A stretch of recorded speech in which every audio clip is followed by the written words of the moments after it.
participants on. Give it one more minute until 4:05 and then we'll start.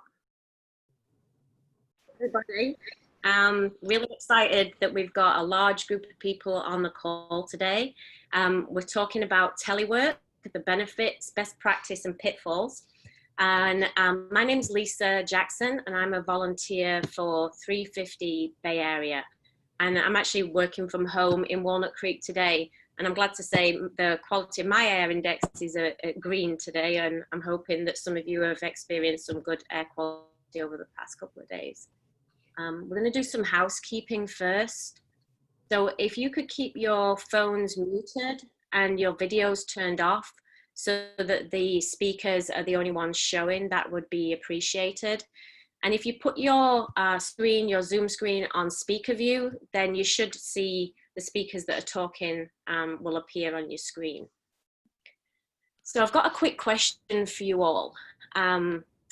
Bear this in mind and you don't have to shout it out, but what percentage of greenhouse gases are equated to transportation in the Bay Area? Is it 25%, 40%, or 55%? So just hold that thought for a second. We're currently experiencing some serious effects of our warming climate.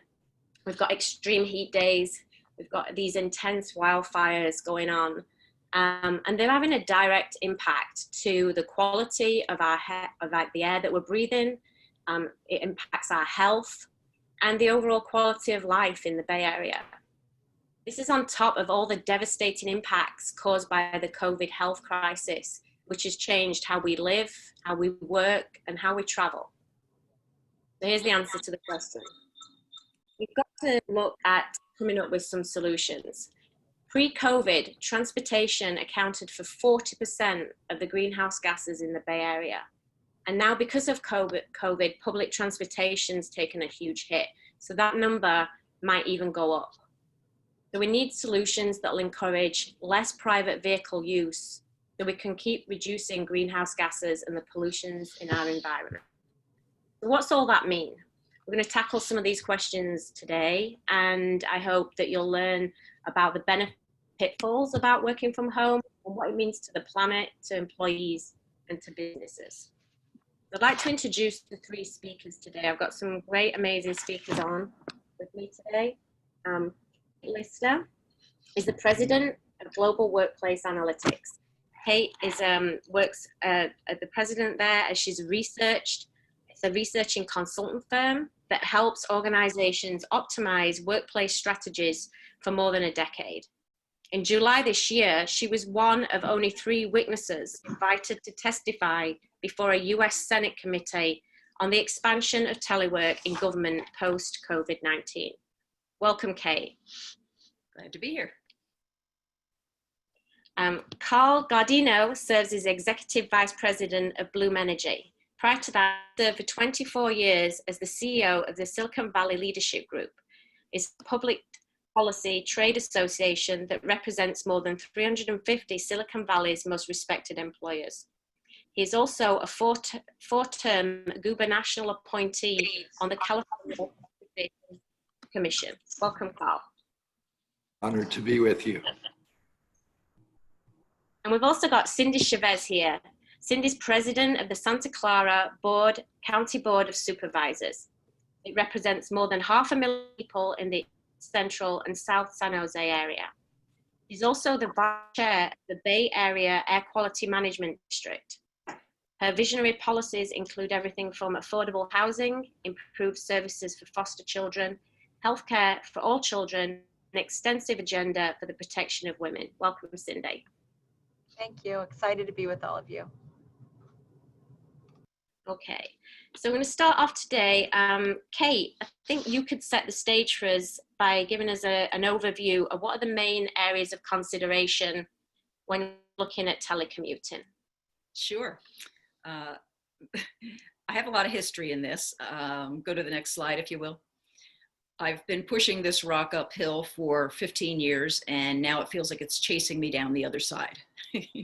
And who would have thought that it would take a pandemic to make employers understand the people, planet, and profit value of remote work. You need to go one more slide.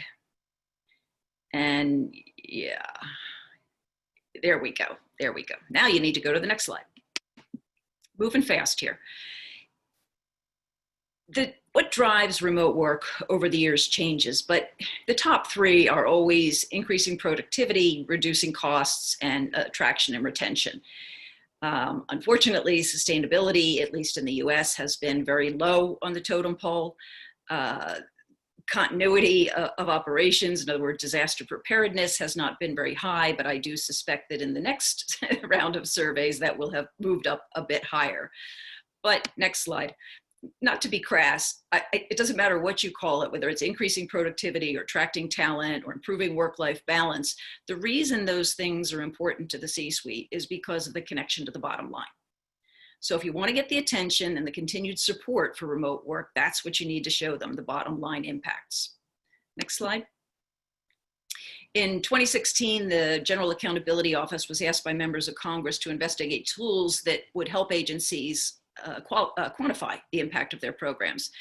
And they looked at our calculators. So we gave them a peek behind the curtain. We've got 125 variables and 600 calculations to look at the people, planet, and profit impact of remote work. And their report to Congress said it was comprehensive and based on solid research. There weren't any other tools that were evaluated. It was the only one that was recommended in the report. And I tell you all this not to brag, but to help you understand, I'm not just pulling these numbers out of the air. They're based on some very solid assumptions. Next slide.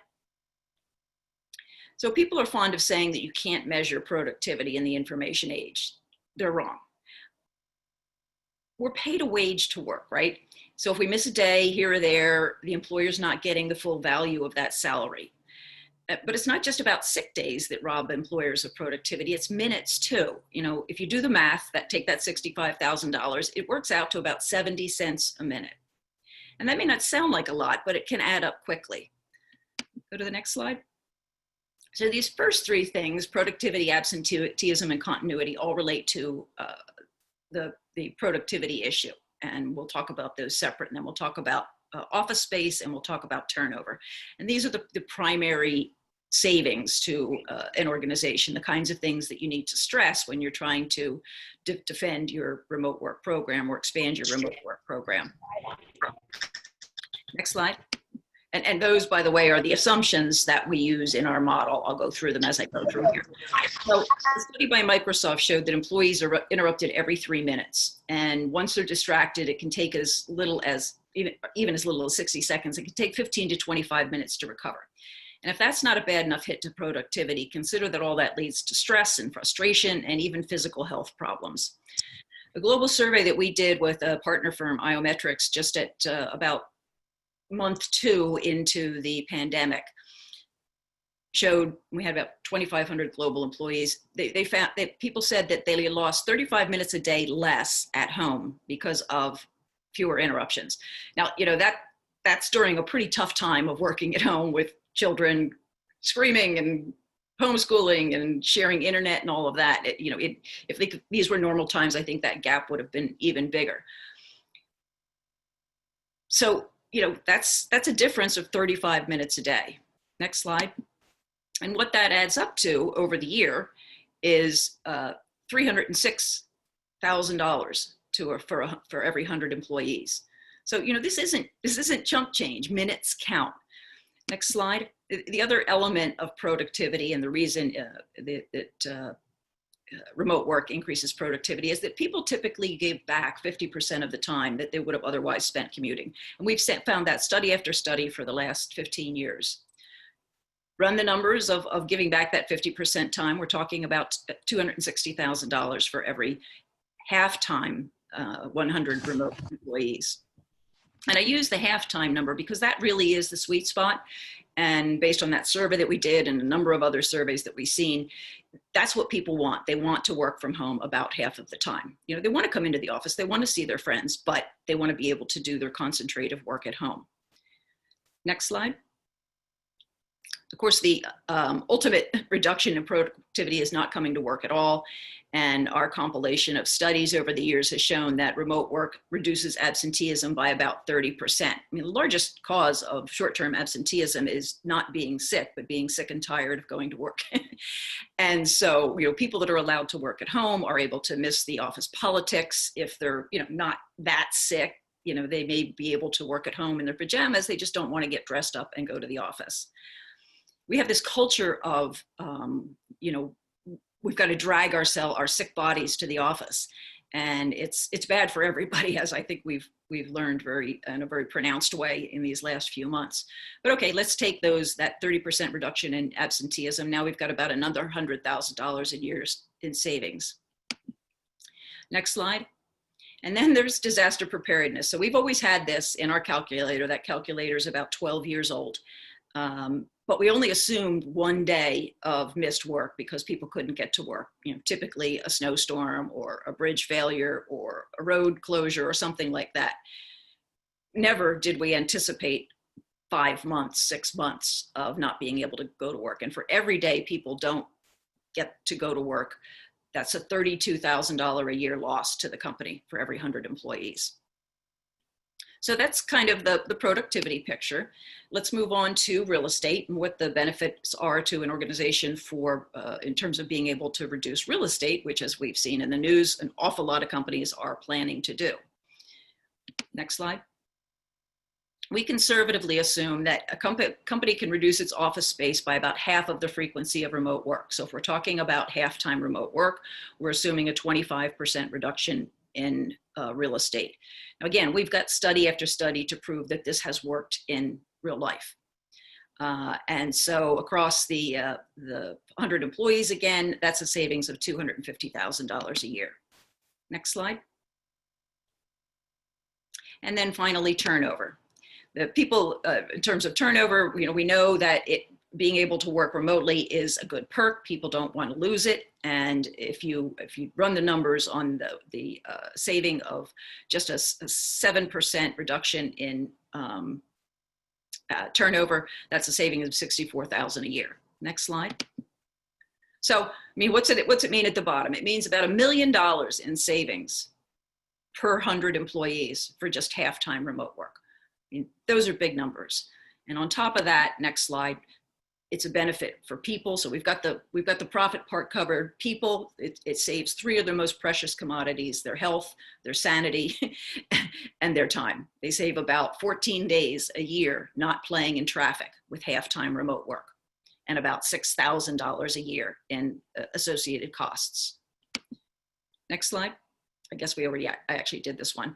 And then we'll be talking about Planet pretty soon, but I think the pandemic has given us a real opportunity to see the potential for reducing commuter travel and what that can do to air quality. Our own prediction on the next slide is that we'll be seeing about 25 to 30% of the workforce working at home multiple days a week when this whole threat is over. And the longer this goes on, I think the higher that percentage is going to get. So that's my story of the business case. And I will turn it over to now Cindy, I believe, or I guess we're going to do more questions. Okay, thanks. That was really, really informative, Kate. Thank you for that. So Cindy, I had a question for you. Can you tell us about your role in the Bay Area Air Quality Management District and what that is exactly, and why they're getting behind telecommuting as a strategy? Oh, you're on mute, Yeah, Cindy. thank you so much. I'm really, really excited to be here, Kate. Amazing presentation, and I got some good data from that. So the Air Quality District covers the 9 Bay Area counties, and the role of the Air Quality District is really to make sure that we have the cleanest air possible for all kinds of reasons, but that's its main job. What I really, really appreciate about the Air Quality District is that they have been thinking for a long time about how their organization and how the organization itself connects with other organizations like the Metropolitan Transit Commission, the BCDC, other organizations that are really trying to improve the quality of life and the environment, not just here, but really contributing to global solutions. So I love being on their board. I serve as vice chair, and I'm also the chair of an organization called the Bay Area Regional Collaborative. And the Bay Area Regional Collaborative is focused on getting all of these organizations to take their work plans and combine them so that we can move our community forward collectively. And I'm really excited about that because I've been in government long enough to know that a report does not change the world. What changes the world is work plans, goals, hitting those goals, and moving forward. And the Air Quality District and the Bay Area Regional Collaborative are excited to be part of that. What happened is that once when COVID-19 occurred, I had an opportunity to have conversations with Carl, who's on the phone, and going to be speaking after me, and also the head of the Air Quality District, to have a conversation about how did we use this moment and all that we learned to be able to take advantage of it. And I totally appreciate Kate's point about being an early adopter as she was imagining this. But for a place like ours, the County of Santa Clara, I put forward a referral to look at remote work 2 years ago. And really what we heard back was it's hard to do, almost impossible, can't be done. But once COVID-19 hit, we saw our TSS, our IT people just get to work, get people at their computers, hook them up at home. And we have been, in some departments, incredibly productive. Other departments have had challenges. And I would also say that, remote work has a lot of, it's not all or nothing. There's a whole bunch of gray in there and lots of ways it can be taken advantage of. And so what we came up with was this Cut the Commute pledge. And that pledge asks employers to commit long-term to cutting their commute by 25%. And we know that even 25% will make a huge difference for our climate. Great, thanks, Cindy. That's good, and it's nice to hear that the Bay Area Management District are fronting something like that and getting behind it. So Carl, so you're out there in the business environment. So what are you hearing specifically from businesses about teleworking now, especially in light of the impacts of COVID? And thank you so much, Lisa Jackson, for the opportunity to join 350 Bay Area and 350 Silicon Valley and get to learn from Kate Lister and President Chavez and their excellent presentations. And it reminds me, when we're driven by data rather than dogma, we can make incredible changes that will improve our region and our planet.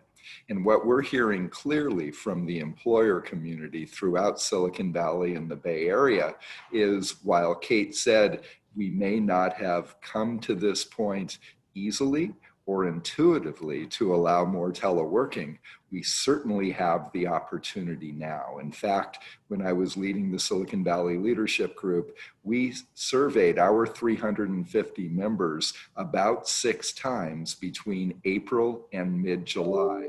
And 3 of those surveys focused on teleworking. What we found, even after 3 months of shelter in place, employers and their employees were embracing teleworking more and more. And when we asked, will you continue to allow teleworking post-COVID, post-shelter in place, 3 out of 5 employers not only said yes, but they said it for employees who could work remotely, as Kate Lister said, 3 days a week, and even 4 or 5 days a week.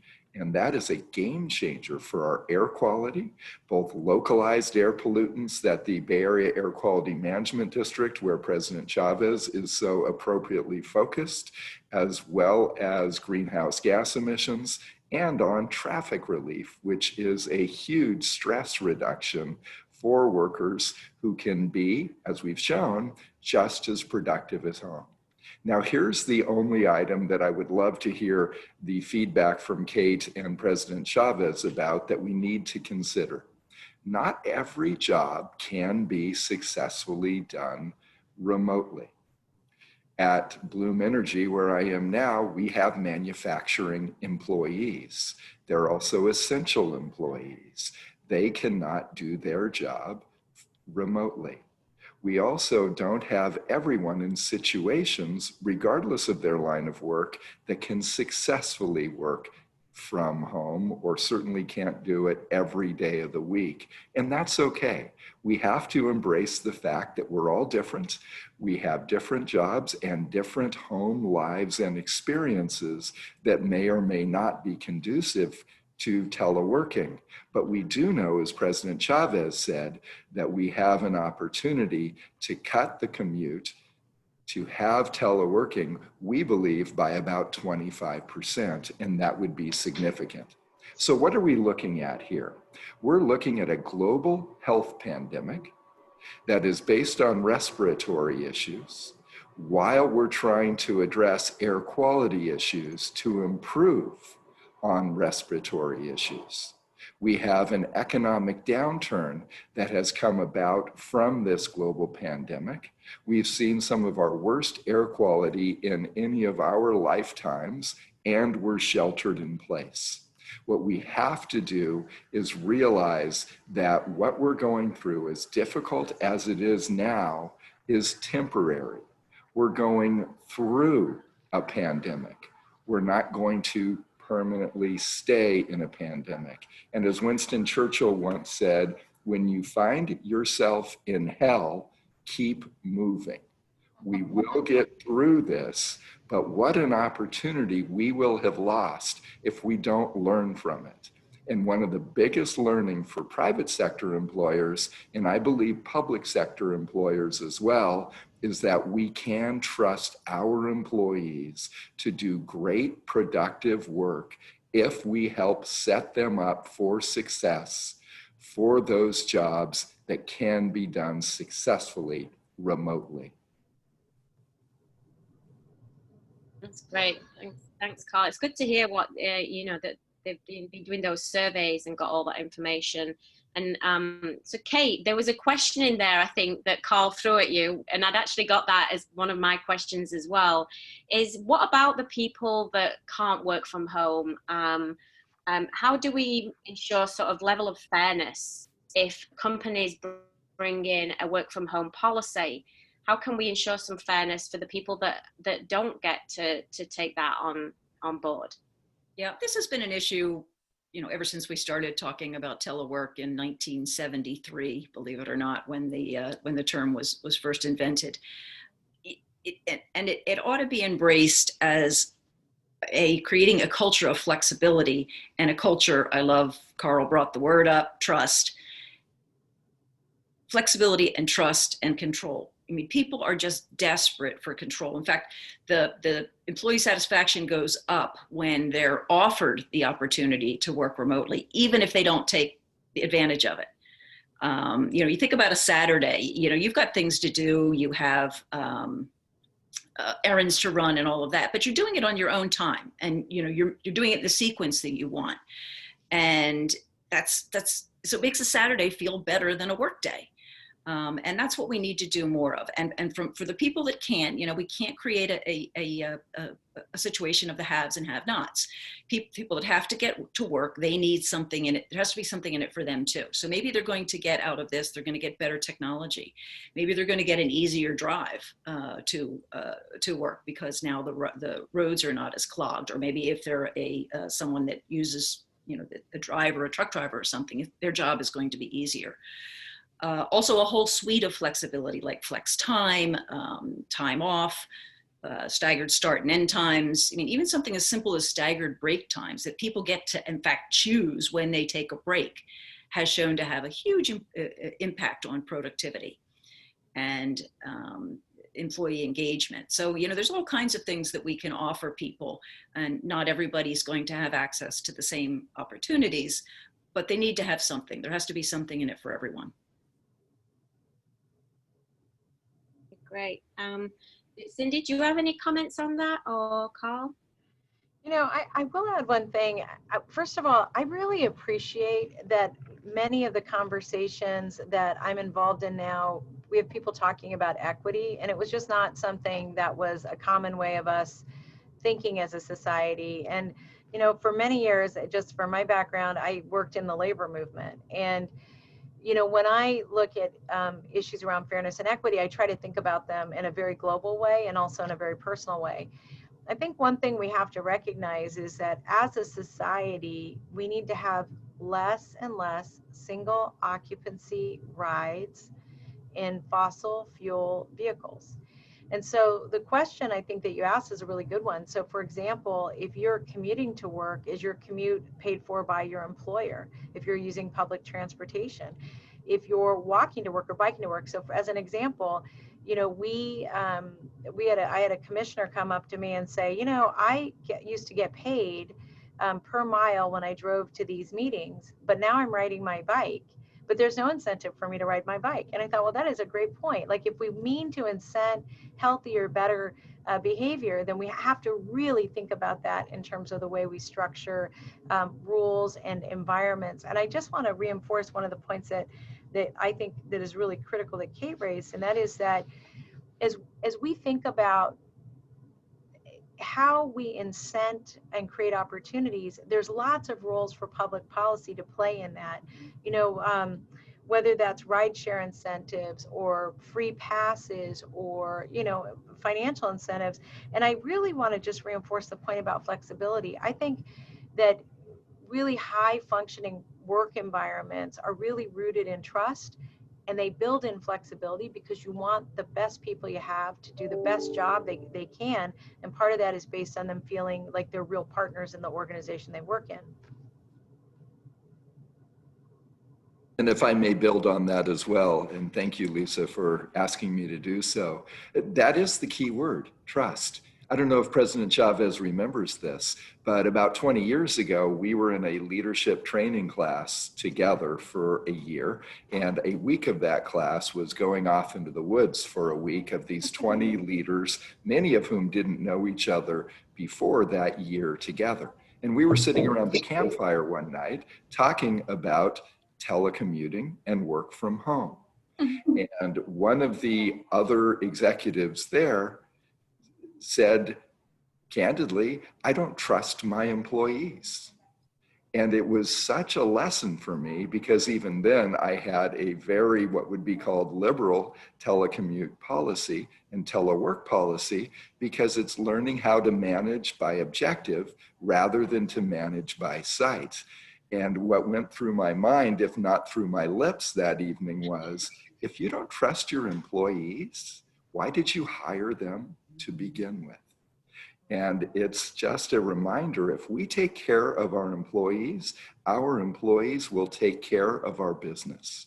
And if you build in that trust, if you can manage by objective rather than by sight, this can be a wonderful way to get so much more productivity out of our teams, with them knowing how trusted and valued and valuable they are. And when they feel trusted, they tend to stay longer. And if they stay longer, you're saving even more money by not having rapid turnover in your workforce. So it's in our enlightened self-interest as CEOs, as leaders who hire teams, to trust those teams to deliver with and for us. The other comment I wanted to make was about the tragedy we're seeing right now of people in a COVID environment not feeling comfortable in any type of a trip that puts them into contact with other people. We will get through these times, and people will return to transit, to ride sharing, to van pooling, to carpooling, and we're going to have to depend on that, or we're going to have Carmageddon in the Bay Area, where not only will traffic be back, will more stressful lives be back, as Kate talked about, but more greenhouse gases and localized air pollutants like PM 2.5 and SOx and NOx that we need to avoid for everyone's health.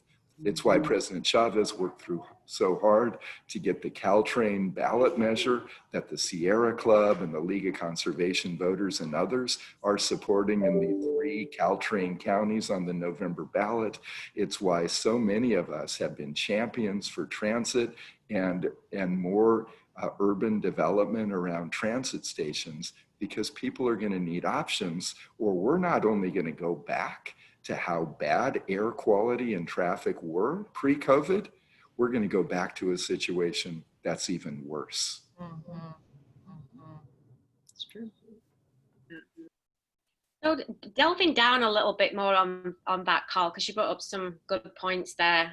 Quite a lot. I'm trying to figure out which way to go. But so you talked about, the urban planning and what's happening there with, the urban centers and housing and transportation and public transportation. And, one of the concerns, I think, from the teleworking perspective has been, what's the impact if we allow everybody to start teleworking, or we allow a good portion of people to start teleworking?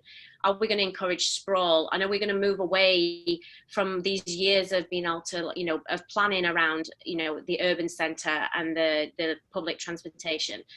Do you have any comments on that? Can you give us some guidance on where you think that might go? And probably this is for Cindy as well. So, President Chavez, would you like to go first? Sure. So, one of the first comments that I got as I started working on this was, you're gonna damage the office market. We're gonna damage retail.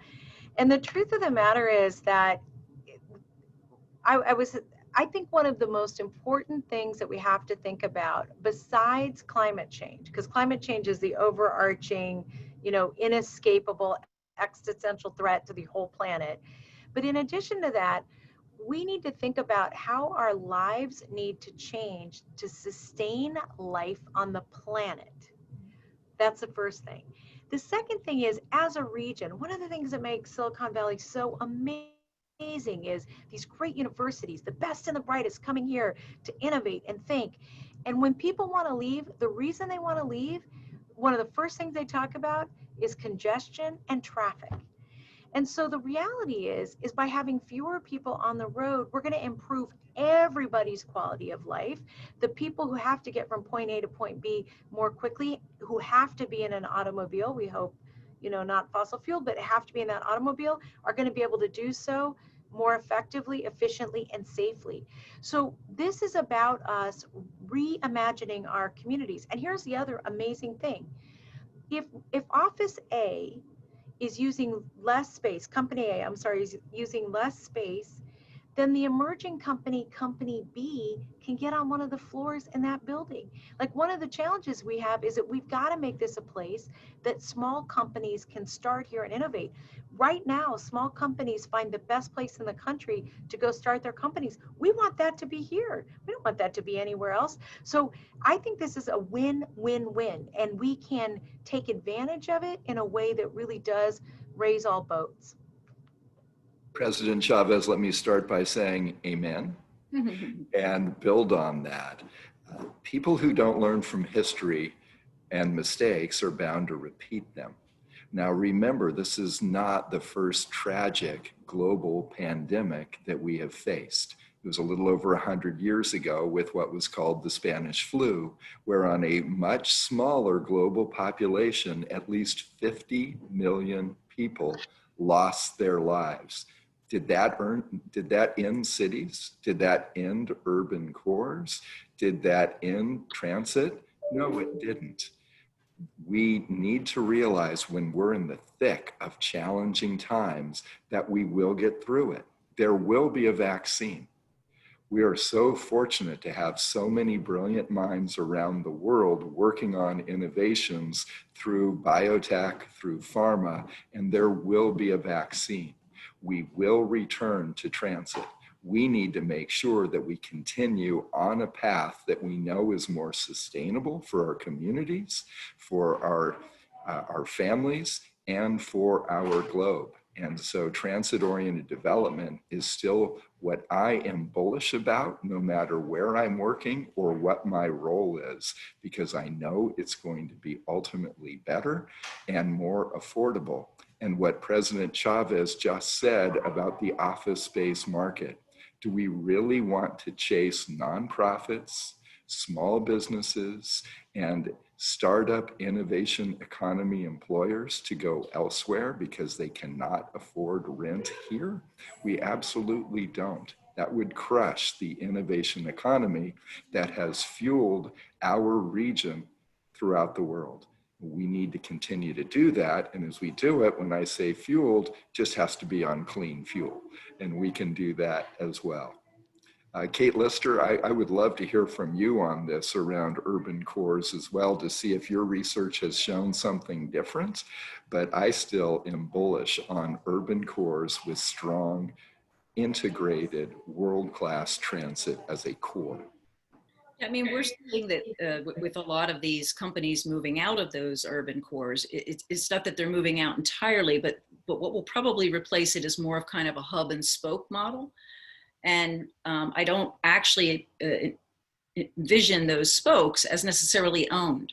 So it's something like co-working meets event center. There's a place that you can go, when you want to work locally, and there's still the downtown facility. But I'm also very hopeful that some of that XX space downtown becomes, can be converted to reasonable housing. And, there's something in it for everyone, particularly in your area.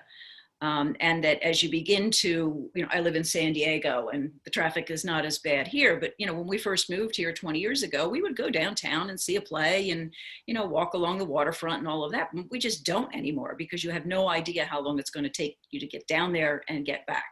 And we don't have good public transit here. And so it's, I think it could also create a revitalization of downtown as more areas of, where you go for culture, where you go for entertainment. So, one thing moves, another thing moves in.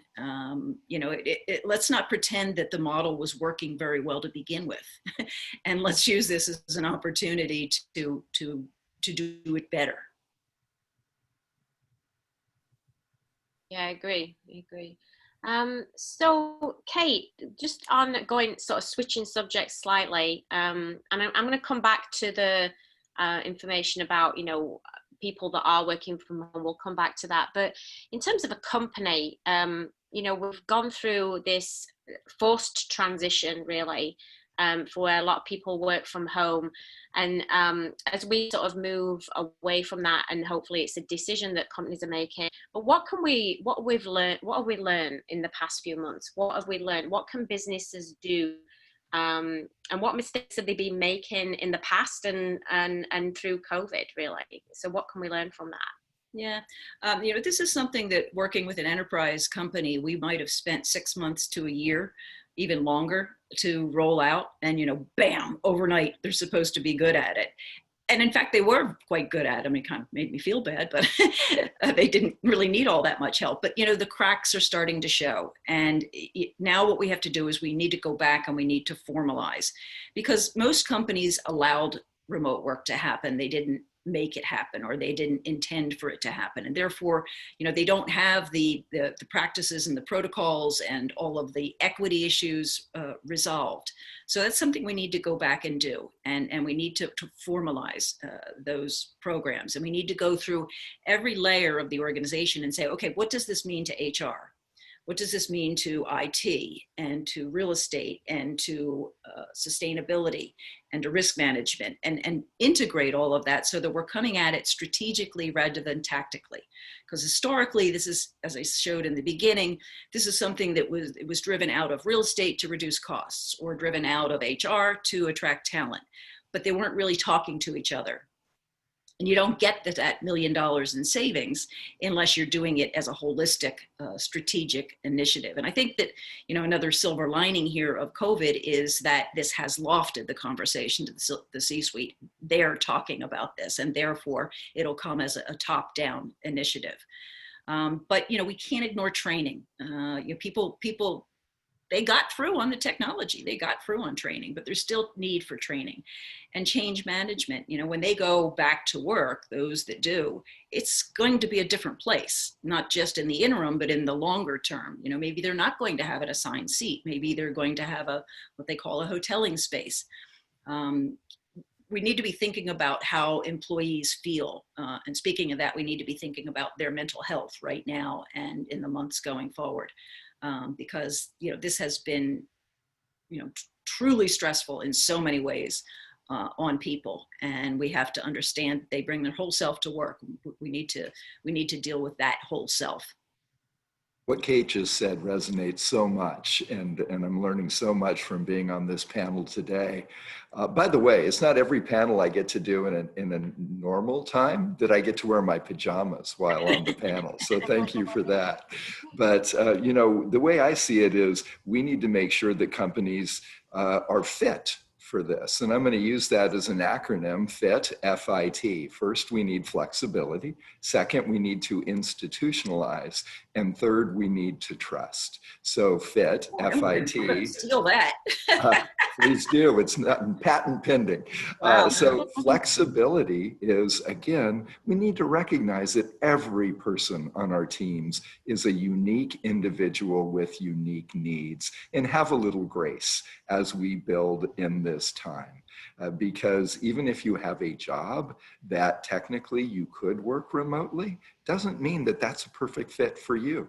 You may have children at home. You may have aging parents at home. You may have other situations that don't make it ideal for you every day of the week or at all. And let's make sure that we stay flexible there. Second, like Bloom Energy, we have manufacturing employees who are essential employees, both in Delaware and here in Sunnyvale, California. And they need to be there to do our job. And we have to be flexible based on job categories. Second, institutionalize. What are we doing to make this work? What are we providing in terms of equipment and supplies at home? How are we helping employees through that mindset that now that I'm home shelter in place 24/7, that doesn't mean that I'm working 24/7.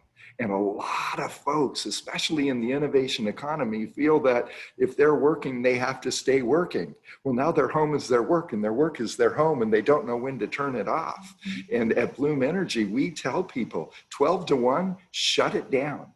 And if everyone is shutting it down, then you don't feel guilty about that email you got at 12:05 because nobody's getting the email at 12:05.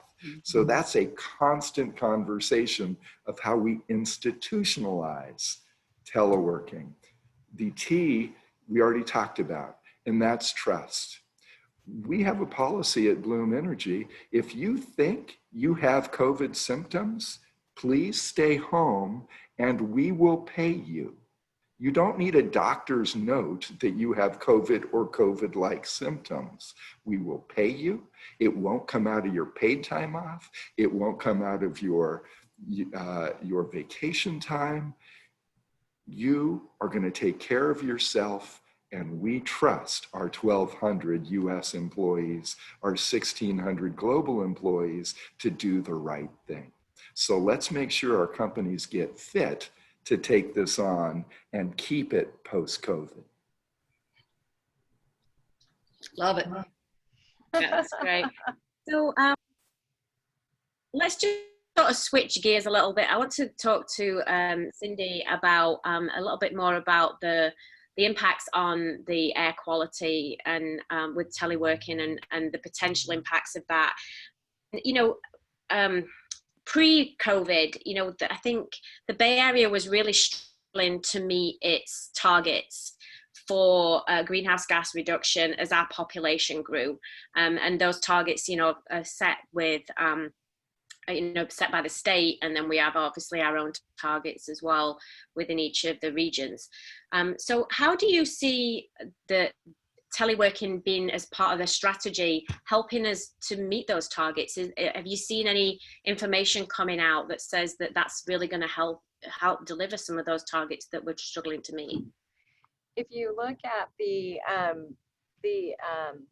ABAG's plan for 2040, what you'll see in it is it presumes 60% of people are not commuting by a single occupancy vehicle every day, and that there's a real emphasis on people getting to work through transit, biking, car share.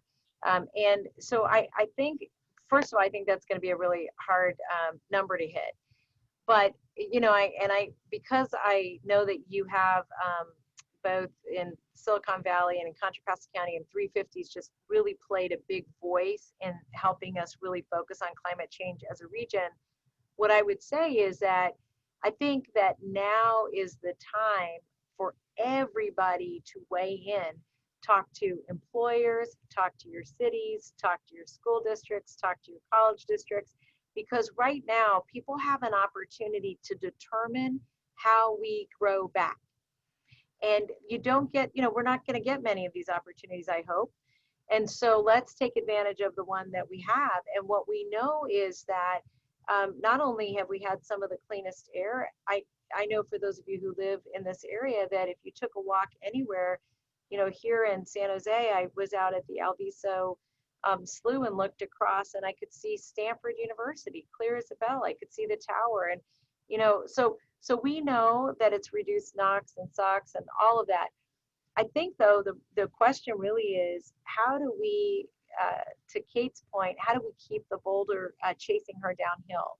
What is it that we can do to get our employers excited about this, and to get our public sector employers excited about this? And I think part of that is, I left in the chat the place that you can go click on to sign the pledge. There's a big, there's a website there that you can explore.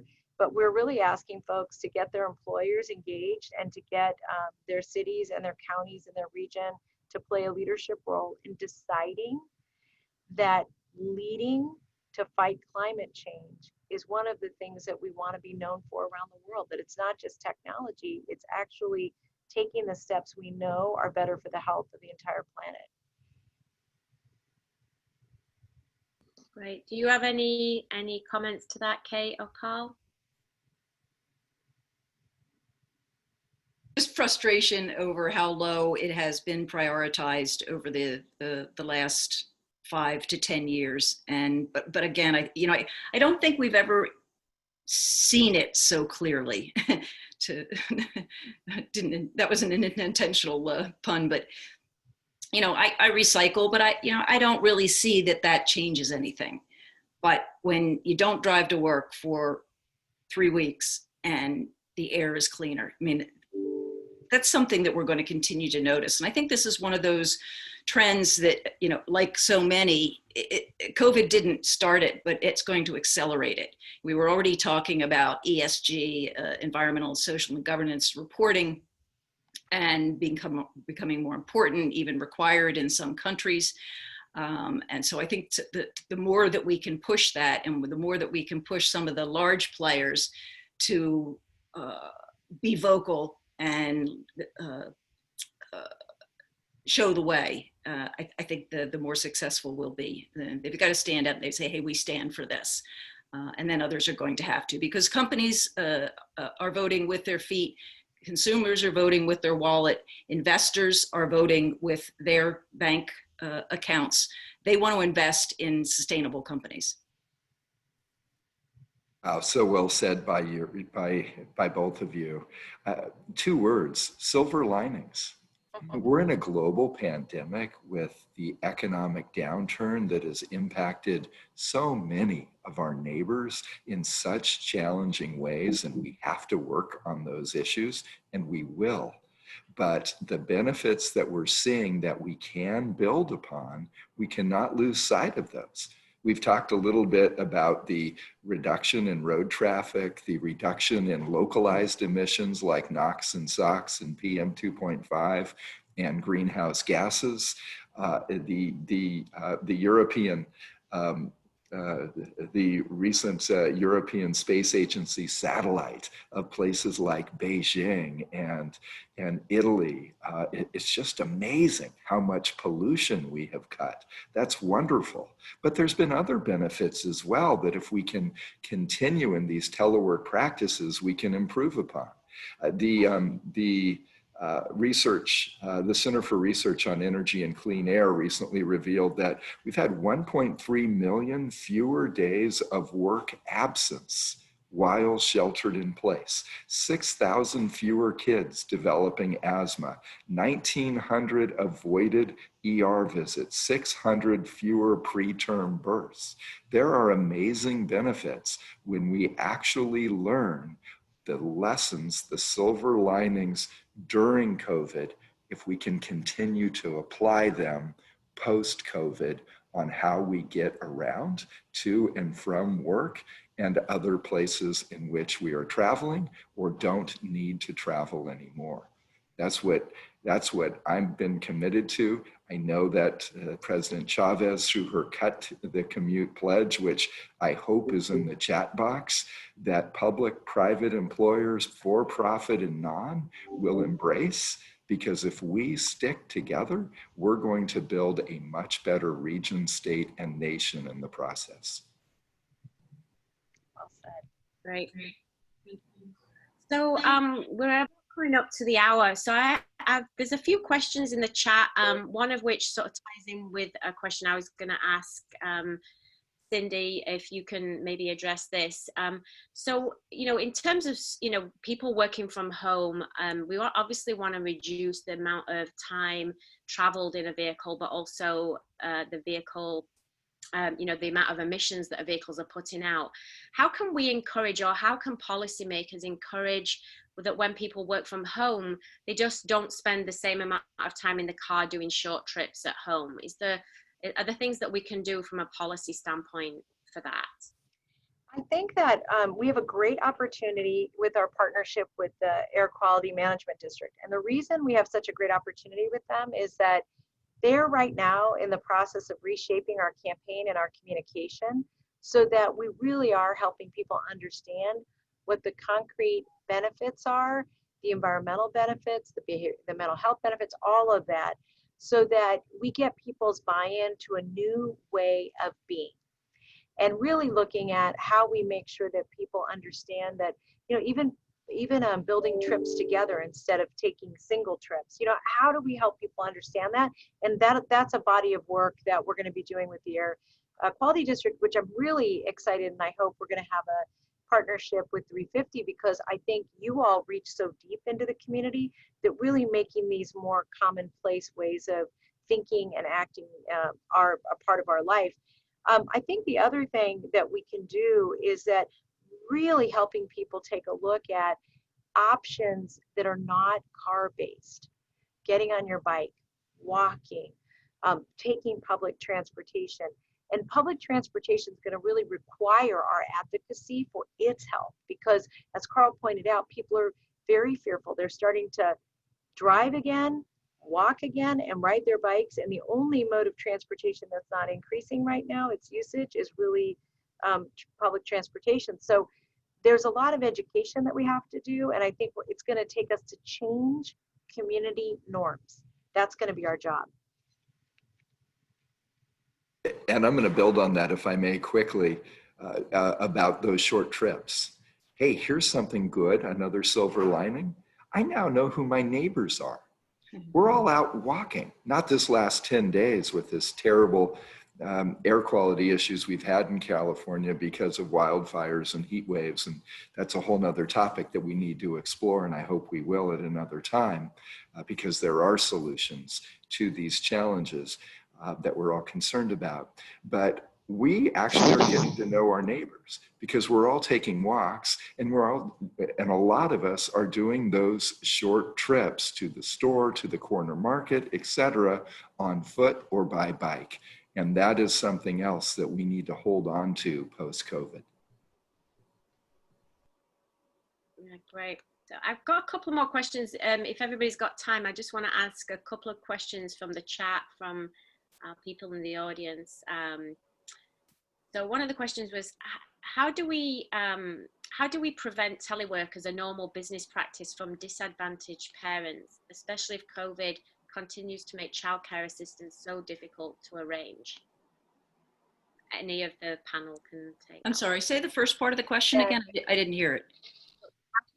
How can we basically, I think that what the question is how can we help the parents that may be disadvantaged trying to work from home during COVID, and especially as childcare assistance can be really difficult to arrange right now?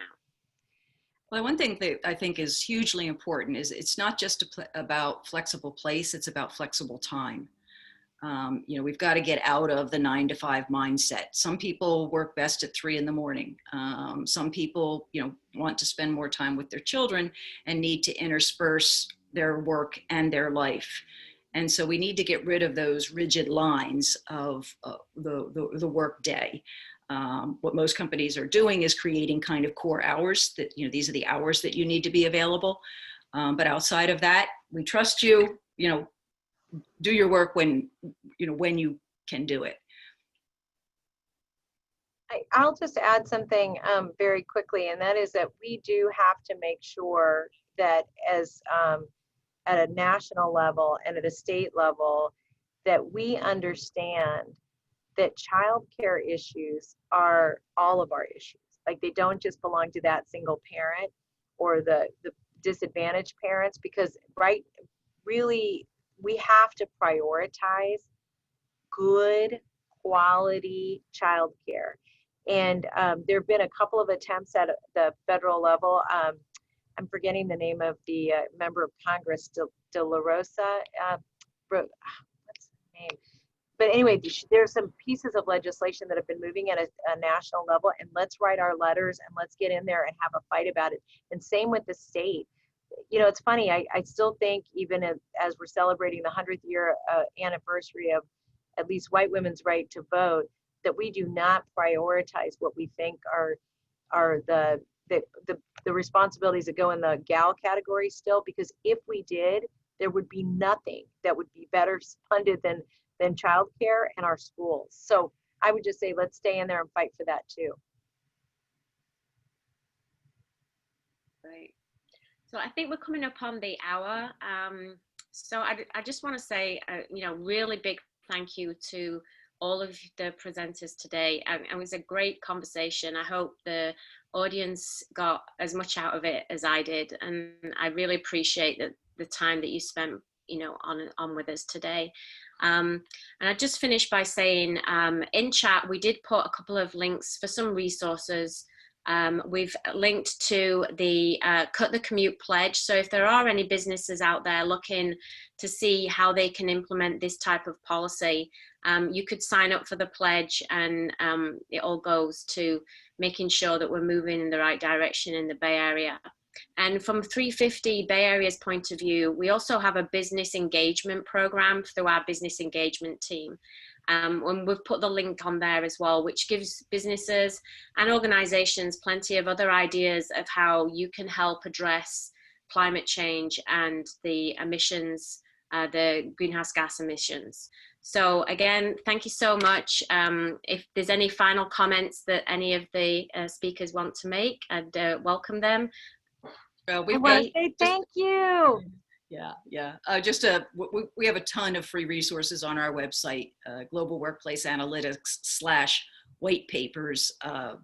You know, that business case that I talked about, the congressional testimony, statistics, 96-page report that we did during the pandemic. So help yourself, enjoy, and thank you very much. This has been great fun. Great, thank you. Cindy, do you have any final comments? Just thank you. And I'm looking forward to working with all of you to make sure that we get this pledge out, people sign up, and we change community norms. So let's do it together. Lisa Jackson, thank you to 350 Bay Area and 350 Silicon Valley. I think these times remind us, when people try to put an or instead of an and, we have to fight back with an and. It is never the environment or the economy, it is and. And what we're learning through this is reinforcing what we can do when we're working together as environmental leaders and employer leaders. And that's why it's been such an honor. I've learned so much from Kate Lister today, from President Chavez, as I always do, who is by far, I think, the most successful local elected leader in the Bay Area, because we're going to pull together and drive success and achievements through this time. So thank you for the opportunity to be with you all today. Thank you. Well, thanks everybody, and thank you to all the participants that joined. I hope you found this informative, and we look forward to seeing you again soon. Thank you. Hang on 1 sec. I'm trying to put in the chat where people can get materials. So I think this is Kate Lister's site. Yep, thank you.